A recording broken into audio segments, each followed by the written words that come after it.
artificial intelligence means many things to many people. I'm going to talk about it not from a technology point of view, not from a futurist science fiction point of view, but from a point of view of how it impacts society today. Today, between now and 2025, and especially 2025 to 2030, the world is undergoing a revolution as dramatic as the Industrial Revolution was. And just like the Industrial Revolution 200 years ago created haves and have-nots, allowed England and France to colonize other countries like India and many other parts of the world, similarly, this AI revolution is going to create new haves and new have-nots. It is unstoppable. The question is not whether it is good or bad, because that depends on who uses it and with what intentions. The question rather is, what do we get out of it? What should we do? What should be our policymakers' responsibility? So my focus is on AI, ethics and responsibility, not whether we should do it or not and things like that, because it's going to happen anyway. The world today is held in a delicate equilibrium. Many balances among individuals. There are different balances among different kinds of individuals working with each other. There are balances between employer and employee, between different regions of a country and among different countries. So these balances will be disrupted and fall apart when new technology gives force to some people more than others. The new technology is a weapon for some more than others. It is a productivity tool for some over others. It gives better investments to some industries, not to other industries. So what happens is, if it's like in a tug of war, imagine the teams are balanced, but somebody feeds some nutrition, and one team is able to use the nutrition better. Then the other team is not able to use it. It's available, but they can't use it. Then this equilibrium will fall apart. There will be a disequilibrium. The balance will fall apart. It will collapse. So the effect of artificial intelligence today is being felt in things like new industries, where all new kinds of opportunities are coming. Old industries are dying, and this is going to accelerate rapidly. Many people ask me, well, sir, I don't know artificial intelligence. I don't see it. Here's an important point. It's not always visible. Like the tip of the iceberg, a little part is visible, a large part of AI is under the surface. And what is under the surface, you need to know, because that could be your friend, that could be dangerous. So I tell them something like this: when you open your smartphone with a thumbprint, okay, that's AI. Because in the old days, fingerprints were recognized by human beings. You had to calculate every fingerprint to see if this fingerprint matches, who is this guy? But now AI does it very quickly. When you use facial recognition to open your smartphone, you're using AI. When you do speech recognition, it understands what you are saying, it understands the words, it can automatically type when you're talking to Siri or Alexa or any of these voice systems. Speech recognition, voice recognition is AI. These bots are AI. Bots are very rudimentary, simple AI, but they're becoming very smart. So there's something called natural language processing, which understands the meaning of what you're saying. It understands what your sentiment is. Are you saying a happy person? Are you unhappy? Are you fearful? Are you angry? What is your sentiment? It can measure the sentiment of a community. So if there's a farmer riot going on, it can read the emails and the messages that they are sending, and it can look at what is the sentiment of these people compared to what it was yesterday. What about those among them who are leaders? Are they angry or are they not less angry? What about this new policy that somebody announced or a new news item that came? What was the impact on the sentiments of these people? So it's able to evaluate all that. So not only it's able to understand the sentiments by recognizing text and using natural language, but increasingly facial recognition systems are also looking from your face. They're telling your sentiments. What kind of mood are you in? What happened when a certain message was sent to you? What happened? What was your reaction? It's able to tell that.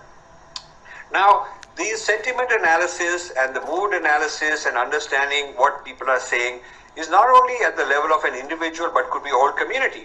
Like what are the some community X feeling about this news item? What are people in Bangalore feeling about it versus people in the north feeling about it? How are the Chinese reacting versus somebody else reacting? So this kind of a thing being automated is, of course, immensely powerful. I have divided the battlegrounds, I call them battlegrounds, that AI is going to create into three levels: physical level, psychological, emotional level, and spiritual level. So let's go through them. At the physical level, we're talking about jobs, economy, things of that sort, internal to a country. So who will be the winners and losers in the new job market? Because there will be a lot of losers and there will be a lot of winners, and you should know that. They will not only as individuals, but also as industries, also as regions. Maybe Karnataka will come out ahead with AI, and maybe Bihar, a lot of industries, a lot of jobs will be lost. These are the reasons why I feel that all the current studies and reports that are talking about AI, especially in developing countries like India, have a simple problem. They're written from the corporate point of view and not from the bottom-up point of view. They're not written from the point of view of the labor or the villages or the migrant workers who will be adversely affected. They're written from the point of view of, venture capitalists and investors in Mumbai and big cities like that, and entrepreneurs and AI-type tech people in Bangalore. So my concern is that these reports, whether I don't want to name companies, but whether it is World Economic Forum or various type of corporate people, those corporate entities are serving big business. They typically go to the large MNCs and ask them, your use of AI and how good it will be and what good we will do and all that. And so it gives you a good PR from their point of view. And unfortunately, government agencies mirror that and echo that, and I'm not satisfied with it. I have yet to see an AI report which went to state by state, because each state will have a different impact. Please note, each state will have a different impact. Like the water situation is different for different states. You cannot just have one policy.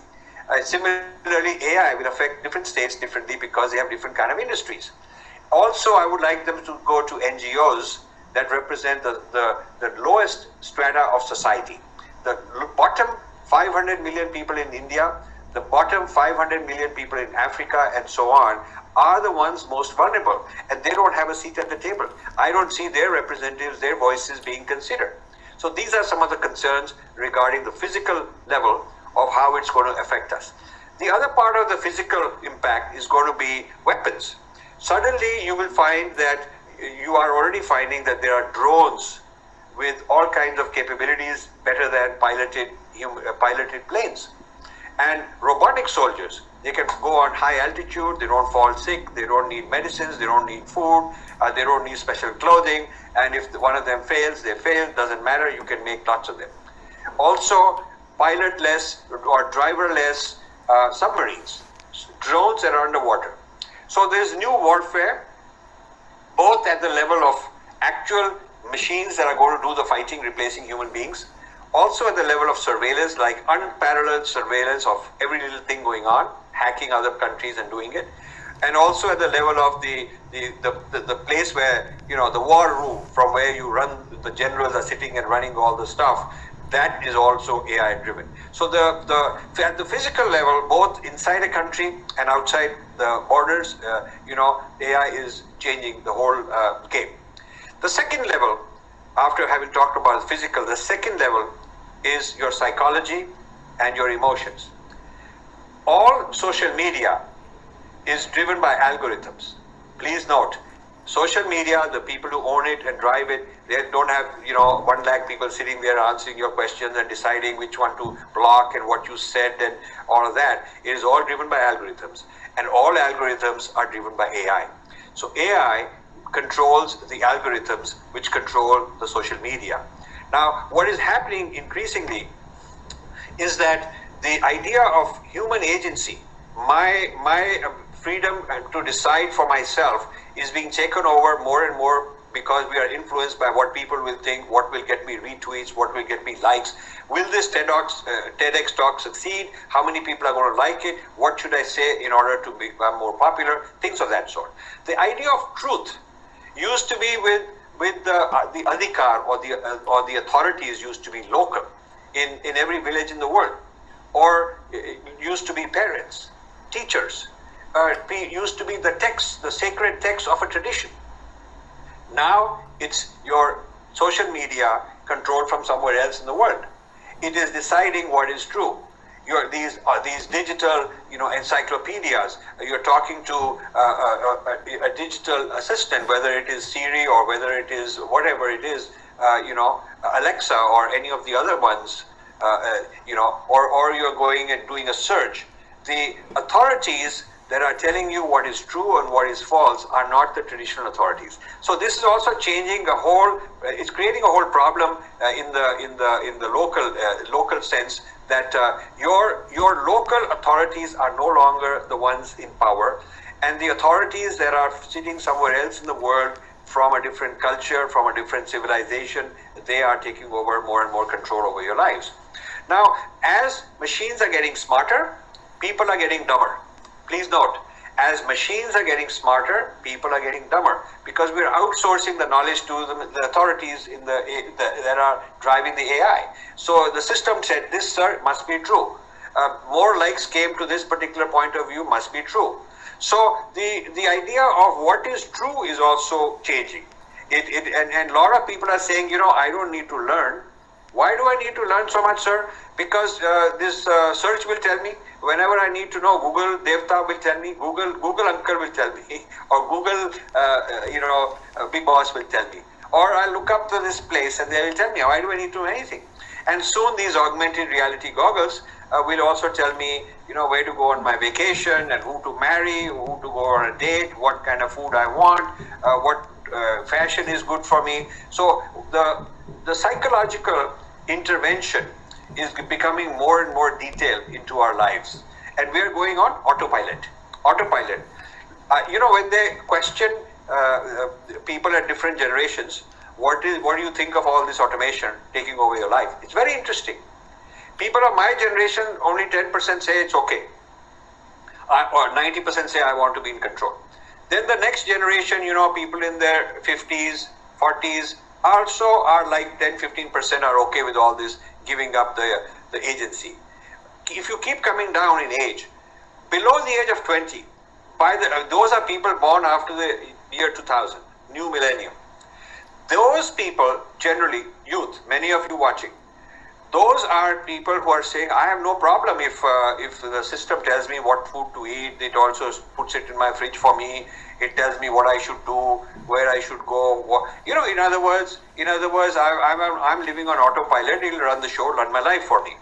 Now, this is a trend which has many advantages because you have more free time and the system will run your life for you. But what if I tell you that the system which is running your life is being controlled from a foreign country? Is not even your vested interest, and this system is manipulating because it knows your psychology better than you know yourself. It knows whenever you click something, it records what you click, what you like, how to make you angry, how to make you sad, how to make one group fight another group. So breaking India forces, more power will come to them. How to make you vote for this guy or as opposed to that guy. How to convert you from one faith X to another faith Y. All of that power you're giving over because the systems are hacking your mind. So this is leading to short attention spans, very short attention spans. So now algorithms want to grab your attention because that's for sale. If this algorithm can grab a lot of people's attention and move them in a certain direction, I can sell it to a lot of advertisers and make a lot of money. Guess how these new people who are worth $100 billion, how they made their money? And the American companies with a market cap of $1 trillion, how did they become so rich in the past 20 years? Their services are free. They're giving you free mail, free search, free friends. You can upload your pictures. You can do all kinds of things. How come the people who are giving away the services free are the richest people? And they have become rich by offering these services. They were not rich before. How is that possible? You should think about it. It's possible because this knowledge they have over you and the influence they have over you by making you trust them and go on autopilot. This can be solved. This is the new advertising. This is the new, the lobbying, political lobbying, religious conversion lobbying. People of one country buying these kind of algorithms and the power to go and influence other countries. So India is for sale in that sense because foreign countries have bought off these rights and these accesses. And the sad thing is that in India, we have some of the largest AI population in terms of software people, but we are not developing patents for India. The talent in India is either going overseas and working for foreign companies and giving them the patents and them intellectual property, or if they are staying in India, they're working for the foreign subsidiaries of these Indian companies. If they're working for an Indian enterprise, they're usually using foreign algorithms, foreign technology, foreign licenses, and making it better by submitting data to them who are making those algorithms better, which other people control. So there is a question of sovereignty. There is a question of India's sovereignty and the sovereignty of developing countries. Is that being eroded and is that being lost? Yes, a few billionaires are being made. They are making a lot of money because they'll hire you for X, your brains for X dollars a year, and they'll rent it out to somebody for 3 times, 4 times, and make a lot of money. So the middlemen who are taking the brains of young Indians and selling them somewhere are making tons of money. But what about the people themselves? How are they really different from, say, the labor that comes from a village and they work on a construction site in Delhi? How is it really different? So this is a problem that requires more people to participate in the game, more people to participate as policymakers. You need NGOs, you need village representatives, you need people from all the different states. You need new kinds of social scientists who are educated in AI.